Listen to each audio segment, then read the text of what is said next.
रागा नेता राहुल देवतले ने आरोप किया कि विठल मंदिर प्रभाग की विभिन्न समस्याओं को लेकर अनेक बार उन्होंने मनपा को निवेदन दिया, मगर अभी तक मनपा की ओर से वार्ड की समस्याओं का निराकरण नहीं किया गया।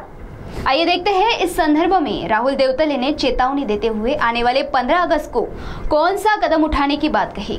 राष्ट्रवादी कांग्रेस पार्टी के राहुल देवतले ने आरोप किया है कि विठल मंदिर वार्ड की विभिन्न समस्याओं को लेकर उन्होंने अनेक बार महानगर पालिका को निवेदन दिया और इस निवेदन के संदर्भ में अनेक बार अखबारों में भी खबरें आई, मगर अभी तक विठल मंदिर वार्ड की समस्याओं का निराकरण नहीं हुआ है। तो आइए सुनते हैं इस संदर्भ में उन्होंने आरोप करते हुए आगे क्या चेतावनी दी।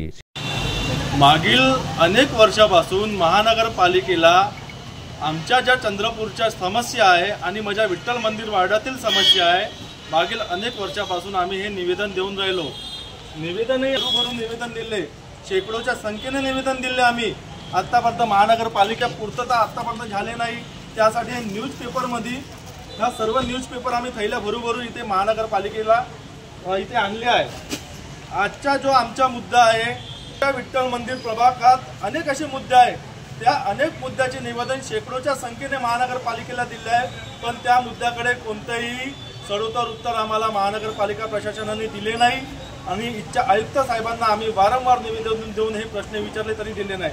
त्याच्यामध्ये आमचे असे 10 मुद्दे आहेत ते विठ्ठल मंदिर प्रभागातले हे संपूर्ण रस्ते खोदकाम करून ठेवले आहे। चंद्रपूर शहरातले रस्ते खोदकाम करून ठेवले आहे। पावसाळ्याचे दिवस चालू आहे, पण तरी पण या रस्त्याकडे कोणतीही डागडुगी केली नाही।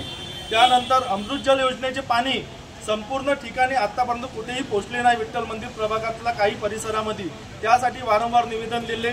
त्यानंतर डॉक्टर रवींद्रनाथ टागोर प्राथमिक शाळा, नरकश्री अभ्यंकर शाळा दोन्ही शाळा मागील अनेक वर्षापासूनच्या बंद आहे, त्याही शाळा चालू केल्या नाही। त्याच्यात अभ्यासिकाची मागणी केली होती, ते अभ्यासिका काही चालू केली नाही।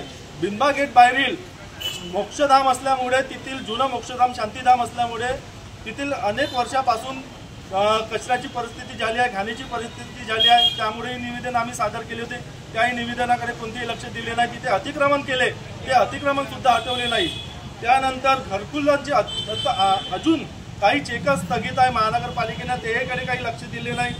त्यानंतर सर्वात मोठा प्रश्न असा आहे की महानगरपालिका आपली ड म्हणली असल्यानंतरही इथच्या स्थानिक चंद्रपूर रहिवाशांना सर्वात मोठा घर टॅक्स भरावा लागते। हे खूप मोठी शोकांतिका आहे। याकडे आम्ही मनपा महानगरपालिका प्रशासनाचे लक्ष वेधले, ते लक्ष दिले नाही। सन 2017 मध्ये अमृत योजना चालू झाली। अमृत योजना चालू झाल्यानंतर संतोष मुरकुटे नामक ठेकेदाराला हे काम दिलं होतं। 200 कोटीची त्याला ते पैसे देण्यात आले, अर्धवट काम सोडून तो मुरकुटे पराला, पण त्याच्यावर कोणतीही कारवाई केली नाही महानगरपालिका प्रशासनाने। त्यानंतर बिनबा गेट बाहेरील सिग्नल लावले, ते सिग्नल अजूनपर्यंत चालू केले नाही। असे आमचे हे 10 मुद्दे घेऊन वारंवार आम्ही निवेदन दिले, पण या निवेदनावर कोणतीही पूर्तता केली नाही। त्यासाठी आज आम्ही हे शेवटचे निवेदन दिले। हे निवेदन अगर याच्यावर पूर्तता करणार नाही महानगरपालिका प्रशासन, ते ह्याच निवेदनाची मी होडी करून 15 ऑगस्टला मी ह्याच गांधी चौकामध्ये आत्मदहन करणार, असा इशारा मी महानगरपालिका प्रशासनाला देऊ इच्छितो। कारण की हा जनतेच्या लोकहिताचा मुद्दा आहे। आम्ही वारंवार निवेदन देतो, पण ह्या निवेदनावर कोणतीही पूर्तता महानगरपालिका प्रशासन करत नाही। जनतेच्या हितासाठी हे माझ्याकडे एवढे निवेदनाची संपूर्ण खप्पी लागली आहे, हे तुम्ही बघू शकता। त्यानंतर हे वृत्त पेपरामध्ये एवढे हे मुद्दे आले आमचे, हे सर्व 2-2 थैल्या भरून आम्ही हे सर्व पेपर आहे, निवेदन आहे, तरी याच्याकडे कोणतेही लक्ष महानगरपालिका देऊन नाही राहिली। यासाठी ह्या 15 ऑगस्टला मी या गांधी चौकामध्ये हेच निवेदन आणि हेच पेपर जाळून याच्यातच मी माझी आहुती देणार। जय हिंद, जय महाराष्ट्र। टीटीवी के लिए वह वारकर की रिपोर्ट।